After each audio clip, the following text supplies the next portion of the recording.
नमस्कार, स्वागत है आप सभी का। आप देख रहे हैं स्टेट मेरा हिंदी। मैं हूं आपके साथ कृतिका सिंह और आइए अब आपको दिखाते हैं देश और दुनिया की बड़ी खबरें। दिल्ली में कृत्रिम बारिश कराने के लिए मंत्री गोपाल राय ने पर्यावरण मंत्रालय से मांगी एनओसी। बेहद गंभीर श्रेणी में पहुंचा AQI, कई इलाकों का AQI 500 के पार। दिल्ली प्रदूषण मामले में CJI संजीव खन्ना की अगुवाई वाली बेंच ने वरिष्ठ वकील से की चर्चा। वकील कपिल सिब्बल ने कहा प्रदूषण नियंत्रण से बाहर हो रहा है। राष्ट्रीय राजधानी में खराब मौसम के कारण दिल्ली हवाई अड्डे पर 15 विमानों का बदला मार्ग, 100 से ज्यादा उड़ानों में हुई देरी। अधिकारी ने दी ये जानकारी। यूपी की योगी सरकार ने प्रदूषण नियंत्रण को लेकर निर्देश दिए। 8 जिलों के लिए निर्देश जारी किए गए हैं। सरकार ने सड़कों की सफाई के साथ ही कूड़ा उठवाने, पराली जलाने की घटनाओं को रोकने और फर्टिलाइजर को लेकर विशेष व्यवस्थाएं करने के आदेश दिए।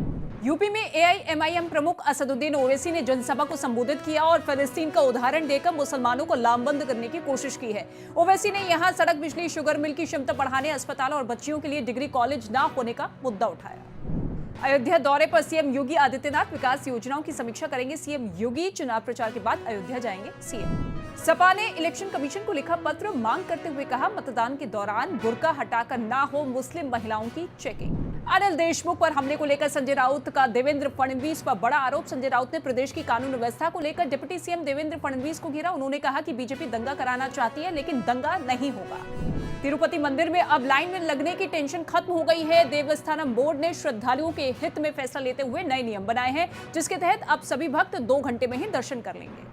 प्रधानमंत्री नरेंद्र मोदी ने ब्रिटेन के पीएम से मुलाकात की। प्रधानमंत्री मोदी ने ब्रिटेन में भारत से आए आर्थिक अपराधियों के मुद्दे को संबोधित करने के महत्व पर जोर दिया। अवैध माइनिंग के मामले में ईडी ने हिमाचल प्रदेश से 2 आरोपियों को गिरफ्तार किया। ईडी ने यूपी पुलिस की FIR के आधार पर माइनिंग को लेकर नया केस दर्ज किया था। महाराष्ट्र में शिवसेना यूबीटी के नेता सदानंद थरवल, उनके बेटे अभिजीत सहित दर्जनों कार्यकर्ताओं ने शिंदे की शिवसेना ज्वाइन की है। वोटिंग से पहले ठाणे के डोंबिवली में उद्धव ठाकरे को बड़ा झटका लगा है। डोंबिवली से दीपेश महात्रे को टिकट दिए जाने से सदानंद नाराज थे। महाराष्ट्र के मुख्यमंत्री एकनाथ शिंदे ने राहुल गांधी पर निशाना साधते हुए कहा कि आज यहां वो एक बड़ी तिजोरी लाए थे, हमें लगा कि महाराष्ट्र को कुछ देने आए हैं। झारखंड विधानसभा चुनाव को लेकर बीजेपी प्रत्याशी के लिए केंद्रीय मंत्री शिवराज सिंह चौहान ने बोकारो में रोड शो किया। रोड शो में लोगों का जनसैलाब उमड़ा। समर्थकों और कार्यकर्ताओं के साथ हाथ मिलाते हुए नजर आए शिवराज सिंह चौहान। बिहार सरकार के मंत्री अशोक चौधरी ने मणिपुर को लेकर कहा, मणिपुर एक संवेदनशील राज्य है। देश के गृह मंत्री अमित शाह इस मुद्दे को लेकर बेहद गंभीर है और मणिपुर में हालात में बहुत सुधार हुआ है। मणिपुर के इम्फाल में स्कूल कॉलेज रहेंगे बंद। पश्चिम पूर्व इम्फाल में बंद रहेंगे स्कूल कॉलेज। कर्फ्यू लगाए जाने के बीच शिक्षा विभाग ने लिया ये फैसला। गुयाना जाएंगे प्रधानमंत्री नरेंद्र मोदी। 1968 के बाद किसी भारतीय प्रधानमंत्री की होगी पहली यात्रा। डॉक्टर अमित एस तेलंग ने दी जानकारी। कहा ये यात्रा 56 सालों के बाद हो रही है। ये गहरी दोस्ती जो दोनों देशों ने सालों से अनुभव की है। कर्नाटक के पश्चिमी घाट क्षेत्र में एंटी नक्सल फोर्स के साथ मुठभेड़ हुई। नक्सली नेता विक्रम गोड्डा हुआ ढेर। हेबरी पुलिस ने दी जानकारी। बंगाल में बढ़ती हिंसा पर राज्यपाल का बयान। बंगाल के मुर्शिदाबाद में बढ़ती हिंसा को लेकर राज्यपाल ने सीएम ममता बनर्जी को तत्काल कार्रवाई करने का निर्देश दिया।